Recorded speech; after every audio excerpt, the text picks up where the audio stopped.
neighbor doesn't know what I'm talking about, but there's somebody in here that has had some demographic circumstances that went against you. I'm talking to the one that was born to a single mother. I'm talking to the one that grew up in a poor family. I'm talking to the project baby. I'm talking to the country boy or the country girl. I'm talking about the one that's not polished like everybody else is. I'm talking to the one that ain't foo-foo shoo-shoo like some other people. I'm talking to the folk that eat chicken with your hands. I wish I had some help in here. I'm talking to the folk that drink tap water, not this little foo-foo bottled water. I'm talking to the underdogs.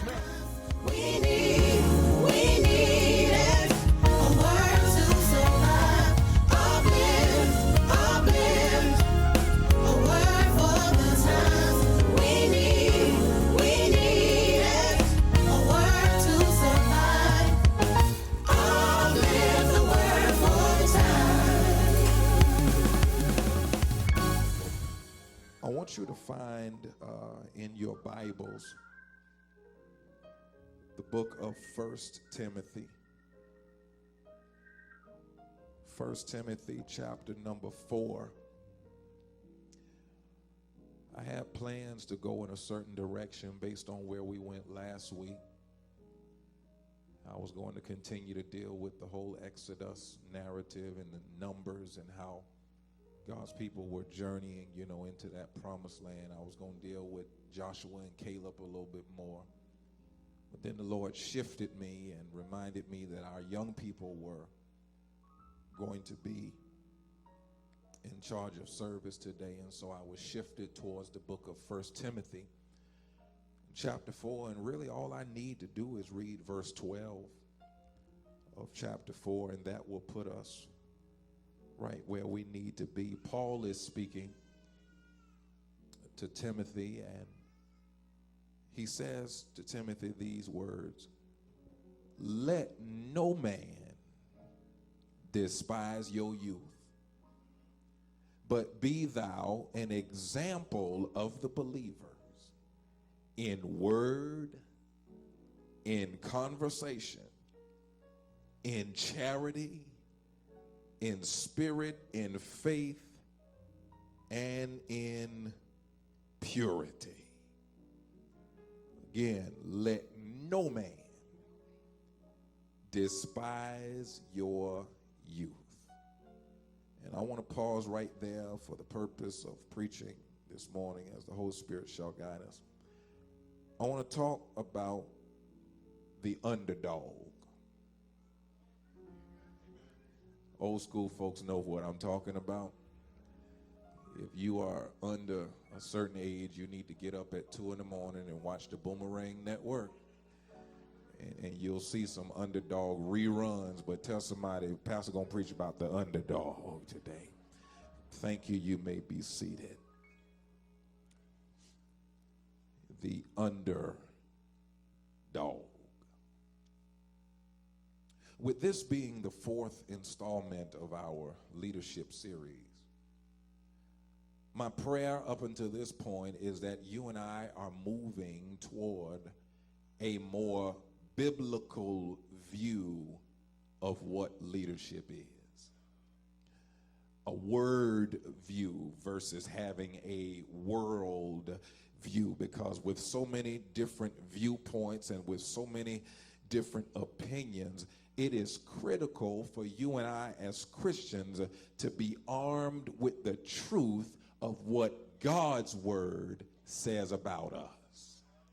Again, we have a word view of leadership as opposed to a world view of leadership. In the last 3 weeks, we've learned about the call of leadership. Leadership comes from God. We learned about the cause of leadership, understanding that we have a connection to what is called a kingdom agenda. In other words, when we talk about leadership, understand that leadership is really not about you.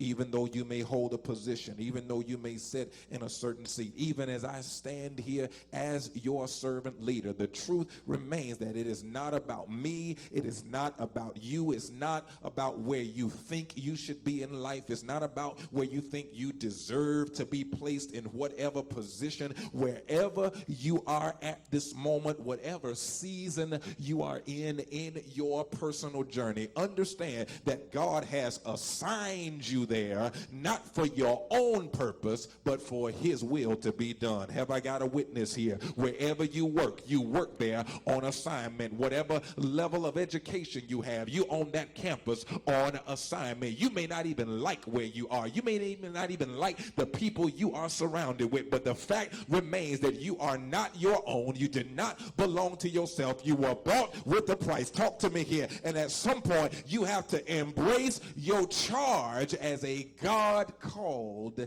individual. We talked about the call of leadership, the cause of leadership, and then on last Sunday, we dived deep into the challenges of leadership. In other words, leadership is more than just being in charge. People who are on the outside looking into leadership, most of them believe that if you are in charge, then that's the big deal. But I'm telling you that leadership is more than just being in charge. It's more than having a corner office on the top floor. It's more than having your name etched on a door. It is more than giving people orders. It's more than your personal accomplishments. The fact is, leadership is not just about what you do, but rather the strength of leadership is your ability to motivate others to do. Are y'all with me so far? Leadership is not just about what you do or I do, but it is the fact that you are able to lead others in doing. You are able to motivate, to strengthen, to encourage, to empower others in whatever it is they are called to do as well. See, the problem that we have, as we look at leadership, is that we have got to be able to recognize the people assignment. Remember I told you last week, you're in the people business. If you are in leadership, that means you have to take people from where they are, no matter what shape they're in, no matter what their attitude is, no matter what their demeanor, no matter what their personality. You got to be able to take ignorant people, arrogant people, inexperienced people, indifferent people, even unbalanced people. A good leader knows how to manage personalities, take them from where they are to where God wants them to be. If you are a parent, you understand the people business, because these little people that you have been assigned to, you got to take them from whatever they are, the rough material that they are, and be able to mold them into little godly people. Somebody ought to help me here. That's why if you haven't signed them up for some ministry, you need to do it as soon as you can. Sign them up to do devotion. Let them say the Lord's Prayer if that's all they know. Teach them a song. Teach them how to give God praise early. If you train them up in the way that they should go, when they get old, you won't have to worry about them. Understand, it is our job as leaders, again I say, to take people from where they are and to manage them to where God wants them to be. So when you look at this book of 1 Timothy, what you're really reading is a letter from the Apostle Paul. Let me teach for a minute. A letter from the Apostle Paul to this young man named Timothy. And what you find is that mentoring is important when it comes to leadership. Again, mentoring is important when it comes to leadership. Paul is getting up in age.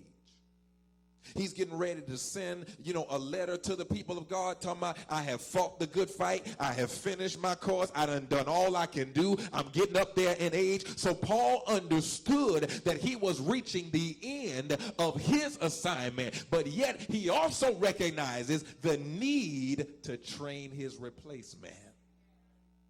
See, what a lot of leaders have to understand is that you should want things to carry on even in your absence. I wish I had a little more noise on Sunday morning. I said, if you are a good, effective leader, you should want things to carry on in your absence. How many times have you seen a program die because the leader stepped down? How many times have you seen a business fold, not because of funding, but because nobody was planning for the future? You got to train your replacement even if you just got there. Why? Because you are human. You are a finite being. You cannot stay where you are forever. And you should not be so insecure. You should not be so jealous-hearted that you can't train somebody else to do what you do. Even if they can't do it like you do, you ought to have sense enough to train your replacement. I got at least 7 people around here that can do what I do on any given Sunday. Why? Because I am human. I am limited. I am finite. I can't do everything all the time. So you as a leader cannot be a one-man show. Talk to me here. You cannot be a one-woman show. At some point, you're going to have to step down. And the fact that you are absent, hear me now, the end of you should not be the end of us. Take your time, Pastor. A point that a lot of leaders miss is that in order to maintain success, you have to have a successor. I'll say it again. In order to have success, you must have a successor. That's why Paul, in the latter years of his life, he had the insight and the foresight to mentor this young man named Timothy. When you read through chapter 1 and you read that introduction that Paul writes to him, he calls Timothy a son in the faith. He embraced him. He took this young man under his wing. He mentored him. It was not his blood relative, but yet he loved him enough to call him a son in the faith. Now, as awesome as that is, it was strange that Paul would choose Timothy of all people to be his successor. Why? Because when you look at Timothy's profile, there's really nothing about him that suggests leadership. Hear me now. We don't know very much about Timothy's background, but what we do know is that he was raised by his mother and his grandmother, and the only thing we know about Timothy's father is that his father was an unbeliever. Can I teach y'all before I preach y'all here? Here's his background. He's got his grandmother and his mother raising him, and then his father is an unbeliever, and we know that an ungodly father is worse than having no father at all. So he's got 2 strikes against him. Single parent household, unbelieving father. And if you know anything about biblical culture, the 3rd strike against Timothy was that he was so young. In biblical culture, they didn't give much credence to young people because young people were inexperienced. And so if you grew up in a culture like I was raised in, children were to be seen and not heard. I need some old school folk in here. Children still sit at the kiddie table where I grew up. Children know how to stay in their place in the culture that they grew up in. And so they didn't give much credence to children. They didn't give much attention to young people. Even when the children were trying to come to Jesus, the disciples shooed the children away. But Jesus said, no, suffer the little children to come unto me and don't forbid them, for such is the kingdom of God. And so there was not much respect given to younger people. So for Paul to choose Timothy of all people, Timothy was not qualified, which gives him the label of an underdog. I worked hard for the last 6 minutes trying to get you to that one point. And I need y'all to wake up and help me. I said Timothy was the underdog. Single parent household, detached father, dysfunctional father. He was young, didn't have no experience. He was the untrained, unqualified, unrecognized underdog. Maybe the reason why you can't attach to this because you don't know what an underdog is. So can I help you out with that? An underdog, first of all, is usually a part of the team that is expected to lose. Keep sitting there here. The underdog is the team that is expected to lose. If it's football, we know the Jets are always the underdog. It used to be the Bucks, but I think they're going to do pretty good next year. I just got a feeling about that. Somebody talk to me here. If it's basketball, we know that the Sixers are just terrible. They ain't got no chance to win. They are perpetually the underdog. If it's in baseball, the New York Mets ain't won nothing in forever. If it's college football, just pick one. The Gators or the Hurricanes. It don't matter. They always the underdog.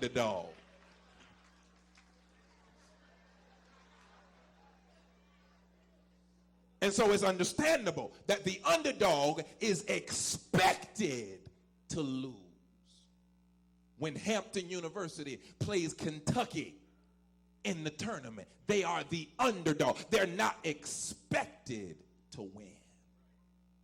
But then secondly, the underdog is a person who is underestimated because of your appearance. Look at them folk up there. Just underdogs. I'm talking about short people. People that are short in stature. You know, slim people like me. Underestimated. Heavier people, underestimated. People who are up in age, that are old and seasoned, they are underestimated. They don't think very much of you. They make judgments about your ability strictly based on your appearance. You don't look like much. You don't fill up a room when you walk in, and your presence is not overbearing. And so people consider you to be an underdog strictly based on your appearance. Where are the underdogs in here today? Where are the people that know about being underestimated? Folk look at you and they sell you short because you don't look like much. You don't fill up a room when you walk in it. But yet and still, there is a word today for the underdog. Thirdly, and probably most insulting out of all of these labels, is when you are devalued or dismissed because of your demographic. Because you're black, you're an underdog. If you are a black man in America, you're the underdog. If you're a poor white person, you are the underdog. If you're a woman in this society, you are the underdog. If you are Hispanic, anybody that does not fit the status quo of society, you, my friend, are the underdog. Is there anybody here that knows about being underestimated? I need to know that I'm talking to the right crowd. Your neighbor doesn't know what I'm talking about, but there's somebody in here that has had some demographic circumstances that went against you. I'm talking to the one that was born to a single mother. I'm talking to the one that grew up in a poor family. I'm talking to the project baby. I'm talking to the country boy or the country girl. I'm talking about the one that's not polished like everybody else is. I'm talking to the one that ain't foo-foo shoo-shoo like some other people. I'm talking to the folk that eat chicken with your hands. I wish I had some help in here. I'm talking to the folk that drink tap water, not this little foo-foo bottled water. I'm talking to the underdogs this morning. I'm talking to the people that's always been underestimated. But I wish I had somebody here this morning that can think about where you are right now and think about how you got to where you are right now. Is there anybody here that can testify God can use any? I wish I had a witness here. God can use anybody to do anything he wants. Slap your neighbor and tell him, I'm the underdog. Don't sleep on me because of how I look. Because looks can be deceiving. I need somebody under 5'8" to testify that big things come in small packages. I need somebody who didn't grow up like other folk grew up, don't have what other folk have. I need some people that's packing some power, even though you don't look like it. Tell your other neighbor, I'm the underdog.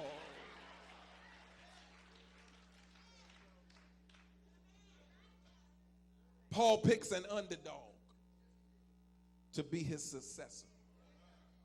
And the most critical argument against Timothy, like I said, is that Timothy was so young.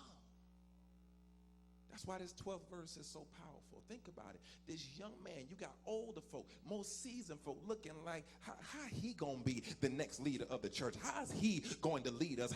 What does he know? He ain't got enough experience. He ain't got enough life. That's why this 12th verse is so powerful, because God says, point number one, your inexperience does not equal inability. Your inexperience does not equal inability. There's two words in verse number 12 that you need to have translated for you. He says, let no man despise your youth. Despise your youth. That word despise means to think against. It means to disesteem. It means to devalue or to dismiss somebody just because they are a youth, just because they are a neophyte. That's that Greek word there. That's because they are new, because they are inexperienced. Paul said, don't let nobody dismiss you because you're young. Don't let nobody dismiss you because you are inexperienced. Have you ever had someone to just kind of look past you because you didn't have a 12-page resume? Maybe I'm not preaching to everybody here, but there's some folk in here that have been looked over simply because you were either young or because you didn't have enough experience. I was 19 when the Lord called me to preach. I was 26 when I became the pastor of this church. I was the least qualified. I was the least likely to be successful. Walking into a place where everybody is old enough to be your mama or your granddaddy, that does not bid well for somebody who's trying to be in leadership. But again, I say, your inexperience does not speak to inability. Paul says, let no man despise your youth. Don't let nobody disqualify you because of your lack of experience. God has a track record of using inexperienced people. God has a track record of using folks who ain't got no background, all the way from Joshua to David. All of them were young people. Even Jesus started his ministry when he was 30 years old, but Jesus was 12 years old walking around church saying, I must be about my Father's business. I'm telling you, he can use anybody he chooses, and just because you are inexperienced does not mean you are incapable. I have done more in 35 years than some folk do in 90 years. That ain't to boast, that ain't to brag, ain't nothing arrogant about that. That's a statement of fact. But yet, people will look at young folk and dismiss young folk because you've lived longer, but not necessarily don't mean you know more.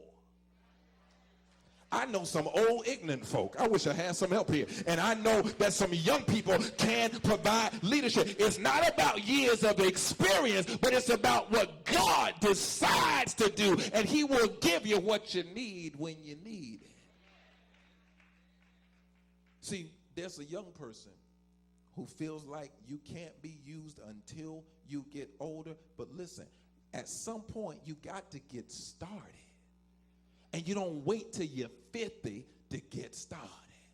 There's some older folk in here that will tell you, if I knew then what I know now, I'd have got started a lot sooner. I'd have got on the Lord's side a lot sooner. I'd have stopped raising sand a lot sooner in my life. But yet they wasted the first 40 years and then decide to get it together later. God said that you got to get started at some point, and thank God for people like Paul who will give you a chance even though your resume isn't thick.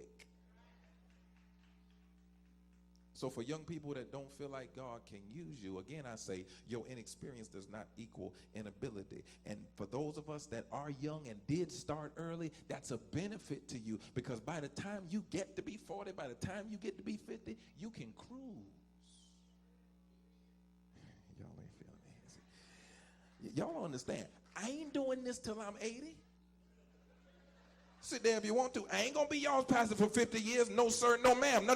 I plan to be somewhere on a cruise ship. I plan to be somewhere living it up. I plan to come back every now and then for old Jermaine Simmons Day once a year. But beyond that, I ain't hanging with y'all the rest of my life.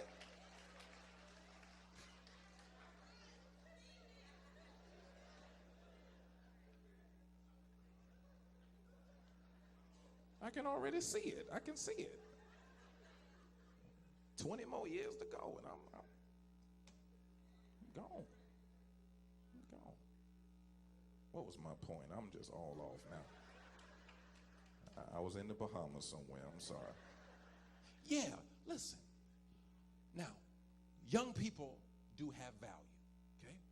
Young people have a lot to offer, but we have to be careful in this culture about how much power we give to some of these young people. Because what y'all look at as success, what y'all look at, as being somebody you should listen to, point number 2 is wealth does not always equal wisdom. Look at that fool up there in that picture. I say wealth does not always equal wisdom. Some of these folk y'all are listening to, some of these people that y'all think are so deep, some of these people that our young folk just gravitate towards, those people are not qualified to be leaders because, listen, they have wealth, but they don't have wisdom. Everything these people say, we hang on their every word. Everything that they tweet, everything that they put out there, we just follow it, we just lap it up just because they are famous. I'm telling you that people who have wealth are not always wise. And you have to be careful who you gravitate towards because those people ain't always got sense. Kanye West is a fool. Y'all think he funny? Y'all think he cute? Y'all wait on the next dumb thing he gonna say. I'm telling you, you live your life like that if you want to. You ain't gonna keep no job. You ain't gonna have no friends. You ain't gonna have no sense about you. You cannot follow behind fools and expect to be successful. That chick that he married to, she ain't got no sense either. What are you famous for exactly? What do you bring to the table? What's your skill set other than getting naked? Oh, so y'all don't want to talk to me now? I ain't scared of none of y'all. You may as well say, what is your skill set other than taking your clothes off? You got a head because you gave.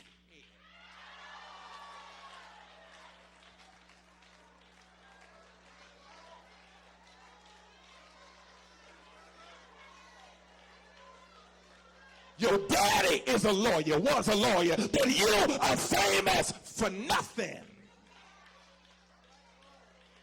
But yet, that's who you want your little girls to be like. That's who you pattern yourself after. You trying to look like them. You want a body like them. You want lips like them. You want your hair fried and dyed like them. When will you get some better role model?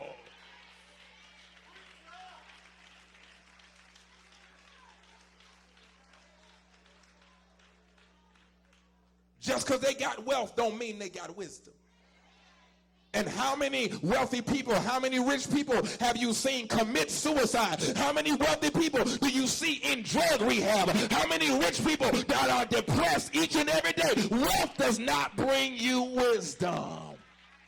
That's why Proverbs chapter 3 and verse 13 says that happy is the man that finds wisdom, and the man that getteth understanding. For the merchandise of wisdom is better than the merchandise of silver, and a grain of wisdom is better than a whole bunch of gold.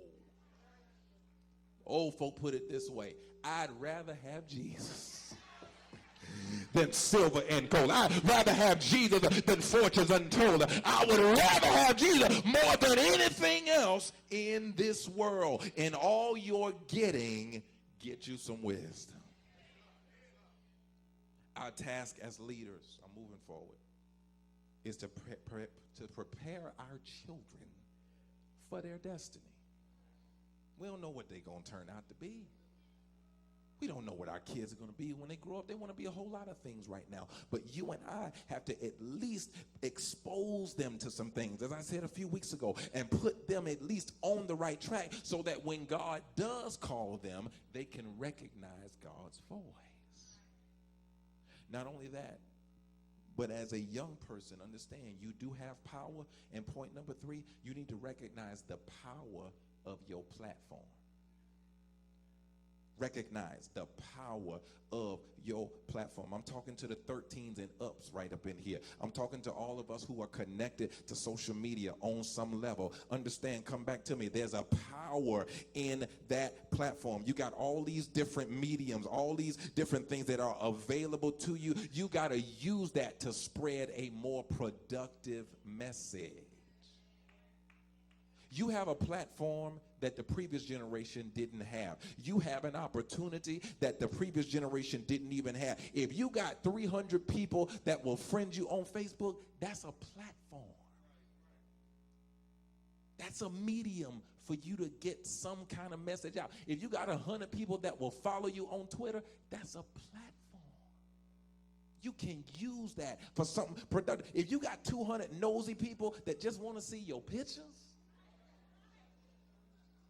do you not understand that that's a platform? If you knew how powerful that platform was, you would use it for righteousness instead of some of this random ratchetness. Oh, y'all may as well talk to me here. It ain't just the 11:30 crowd that got some ratchet up in them. I'm talking to some folk in this crowd. You got to start using social media responsibly. If you're going to be on there, share some wisdom every now and then. Show us your brains instead of your body. See how quiet it got up in there? Show us the Bible and less of your behind. Stop all this cussing. Stop all these videos of people getting beat up. If you can spend all day tearing somebody down, how about you use your platform to build somebody up? There's power in your platform. If I see another picture of a half-dressed girl in the mirror in the bathroom with a toilet in the background,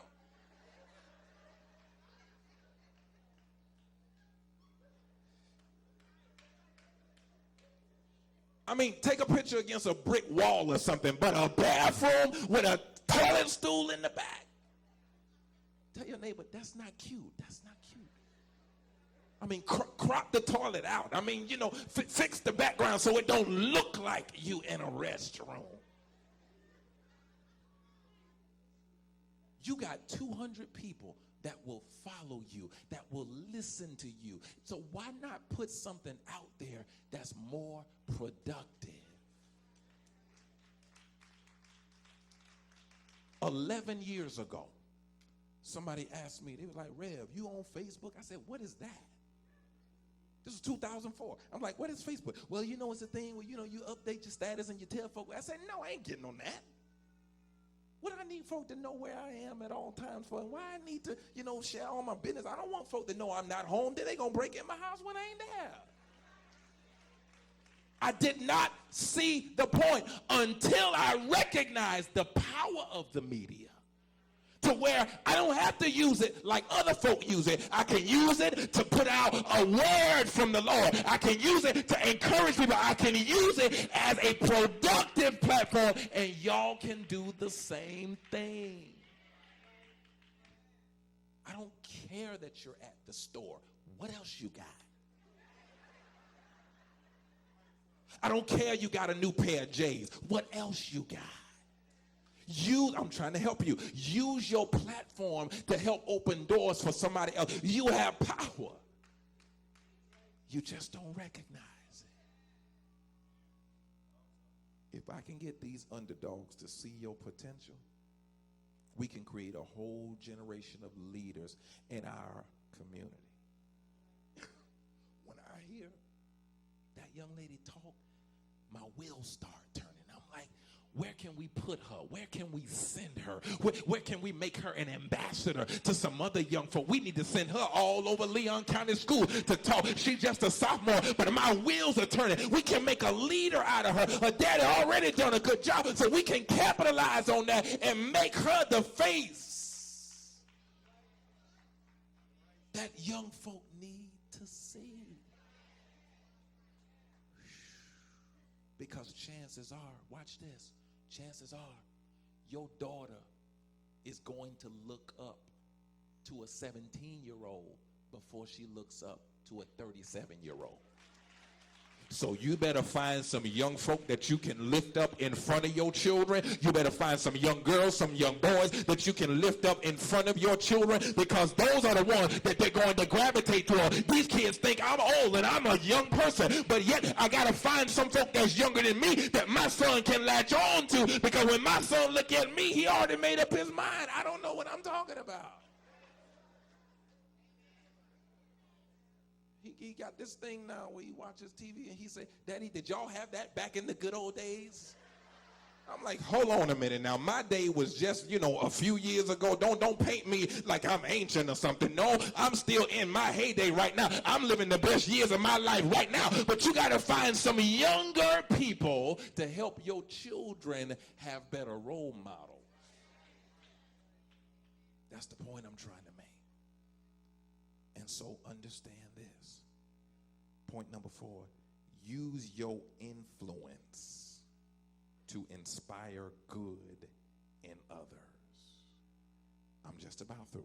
Use your influence to inspire good in others. Whether you're young or old, it does not matter. You have influence. So you got to use that influence to reach people for Christ. Watch this. When Paul says, I want you, young man, to be an example, the word for example is two posts in the Greek, and school teachers finna know what I'm talking about. It suggests a die cutter. Miss K, you know what a die cutter is? You know what a die cutter is. You're a school teacher. Watch what I tell you. That machine right there is a die cutter. It's the machine that they use to put the letters on the bulletin board. Just keep looking at it. You thought your teacher had neat handwriting, they knew how to cut good? No, they used a die cutter. What is it? It's where you have a block with the letter A on it, and then you put some construction paper under the block, and then you press down on that little die cutter there, and the A comes out of the construction paper. When Paul says, I want you, now you know what I'm talking about. When I want you to be a good example, what Paul is saying is, if you follow the die cutter that Jesus has set for you, when you have Jesus' character, you ought to be able to make other Christians that are just like Jesus. When you have Jesus' character, people around you will have Jesus' character. You got to talk like Jesus talked. You've got to live like Jesus lived. You got to have a heart like Jesus had. You got to have an attitude like Jesus had. You don't have to make it up as you go along. Jesus has already set the die for you, and all you got to do is do what he did. You got to learn how to be an example for other people. That's all leadership really is. You just got to recreate more godly people. Jesus kept them 12 dudes around him because he said, when I leave from here, I need y'all to do what I'm doing. I need y'all to continue in what I'm doing. I've already set the standard. I've already set the mold. So I'm cranking out Peter, and I'm cranking out Matthew, and I'm cranking out John, and I'm cranking out Paul, and I'm cranking out Timothy, and I'm cranking out Titus. Every now and then, you ought to see other people doing better because they're hanging around you. I need to talk to some underdogs this morning, because you have allowed the world to convince you that you're not qualified to be a leader. Where are the people that's been underestimated at some point in your life? You're the underdog. I'm going to tell you a secret. I'm going to give you some insight into my psyche and how I think and why I do some of the stuff I do. I live with a chip on my shoulder. Some of you can probably tell, huh? He's a little chippy sometimes. I live with a proverbial chip on my shoulder, and the reason is because all my life I've been underestimated. All my life, I've been just kind of, well, no, he's just quiet. He just this. He ain't going to be able to do nothing. I struggled in high school. I failed just about every class. I just barely graduated by the grace of God. So I went into college as an underdog. Went in there with very low expectations. Nobody thought very much of me. My sisters were more successful than I was, so everybody, they didn't know what I was going to be. My mom and dad just said, Lord, keep him alive. Whatever he's supposed to do, Lord, just pray for him. Whatever he's going to do. Lord, just keep him, because we don't know what he's going to be. I live with a chip on my shoulder because I'm used to being the underdog. So when I go hard. Whenever I do something, I do it to the best of my abilities. Whenever I step out there and do what I do, I always go hard because in the back of my mind, I'm like, you may not know who I am, but by the time I'm through, you're going to know my name. Somebody ought to help me here. Where are the underdogs that go hard at everything you do? Some folks say you overdoing it. Some folks say it don't take all that. Some people say you don't have to do it that hard, but no, when you're used to being underestimated, you don't know if today going to be your last day. When you work with limited resources, you have to do the best you can with what you got. So you carry that chip, you carry that burden, because every now and then God will use you in an awesome way. Don't let nobody tell you you can't be a leader. So what if you're the quiet one? I was the quiet one all of my life. I'm still the quiet one now, unless I'm doing what I do. After I get through with this, I go off in the corner, I'm quiet, I don't deal with people. Shy, reserved, don't like to be noticed, just like to sit. I don't, because again, my personality only comes out when I'm doing what I was called to do. So don't let nobody tell you can't do something just because you're the quiet one. It be them quiet ones you need to watch. Y'all ain't helping me here. It be them strange folk that you don't know what be on their mind. They just had this look in their face. You think they are spaced out. No, they're just focused on what they have to do. And when it's your turn, you make it do what it do, because God can use an underdog. Many of you are not old enough to remember the actual cartoon Underdog. That's really the 50 and up crowd that can really remember it. But his alter ego was somebody named Shoeshine Boy. Yeah, y'all know what I'm talking about there. His name was Shoeshine Boy. And anytime Shoeshine Boy heard that there was trouble in the world, he would transform into a superhero. He would take this little pill, and every time Shoeshine Boy popped that pill, he would dip into a phone booth, kind of like Superman, and the phone booth would explode, and he would come out as Underdog.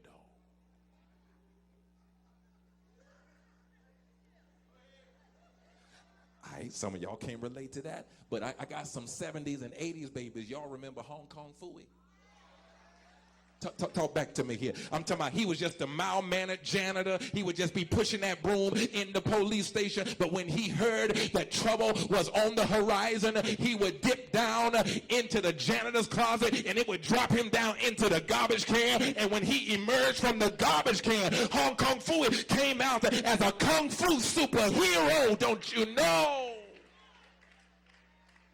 Guys, y'all need to get out more. Y'all be on Netflix all the time. That's why you don't know what I'm talking about right now. Watch some old school. Get you some DVD. Get you some old school VHS tapes when you get a chance. I feel like I'm by myself up here. If you can't relate to Underdog, if you can't relate to Hong Kong Phooey, God bless your soul. Everybody in here ought to remember Popeye. Now we getting on track. Everybody knows Popeye the Sailor Man, and he was in love with this little skinny girl named Olive Oyl.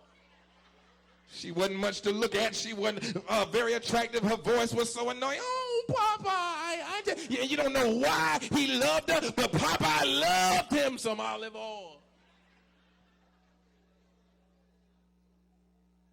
And then one day, a big old bully came along. His name was Bluto.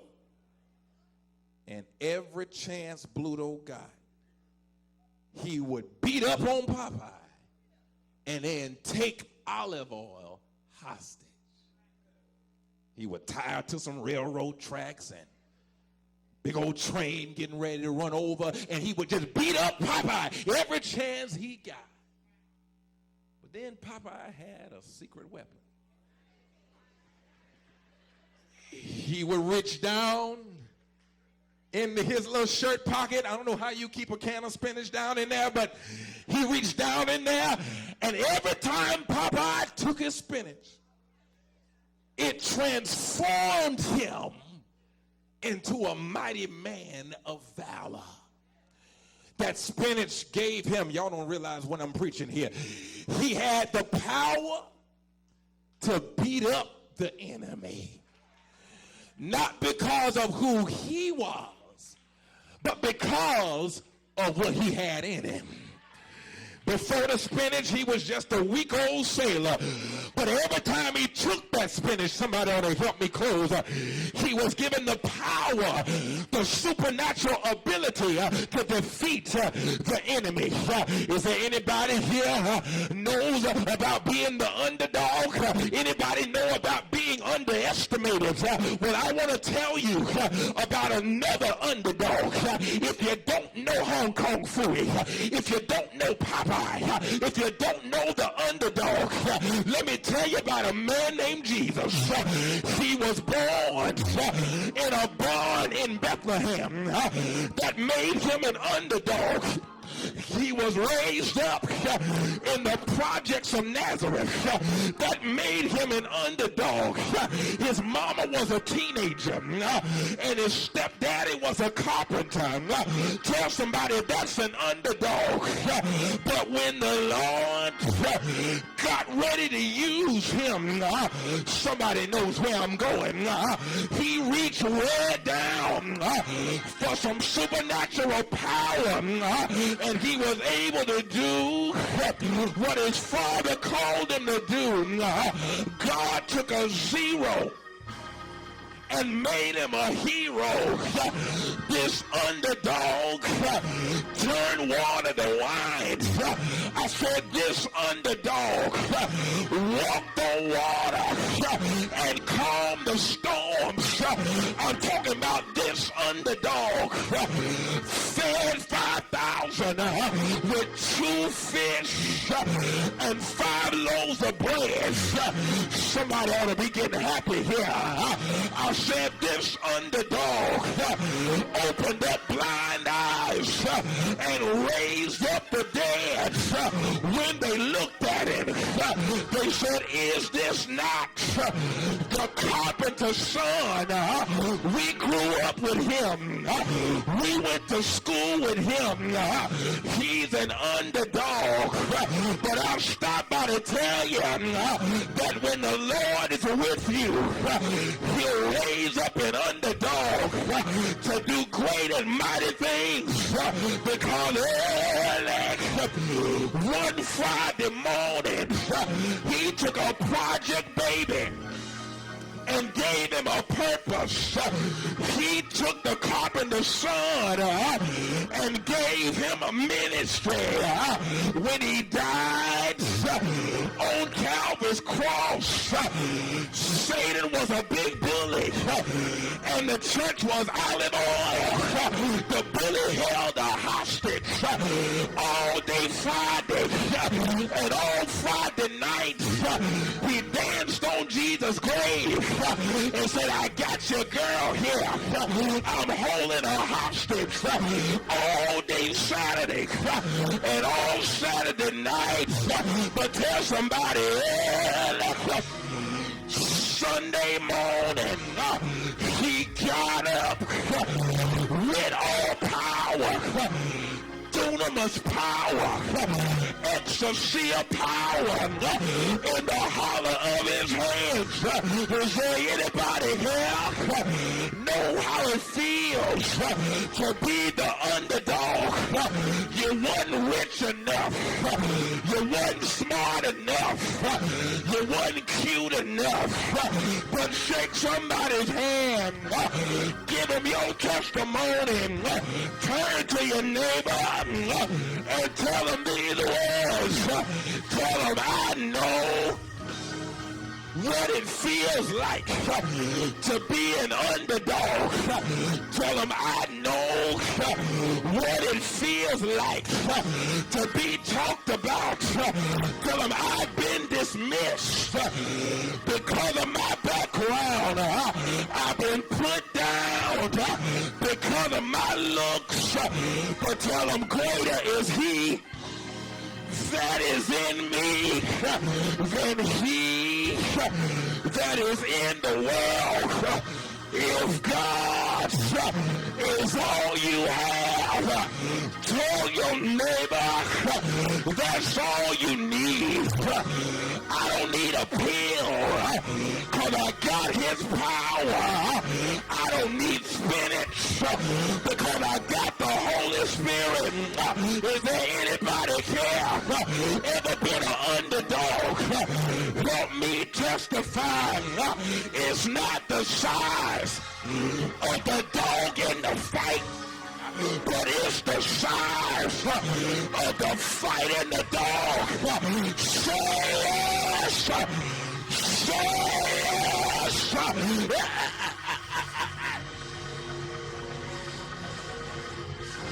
Yeah!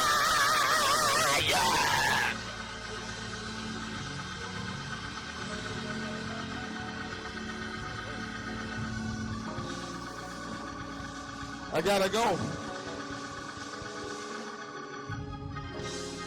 But where are the underdogs?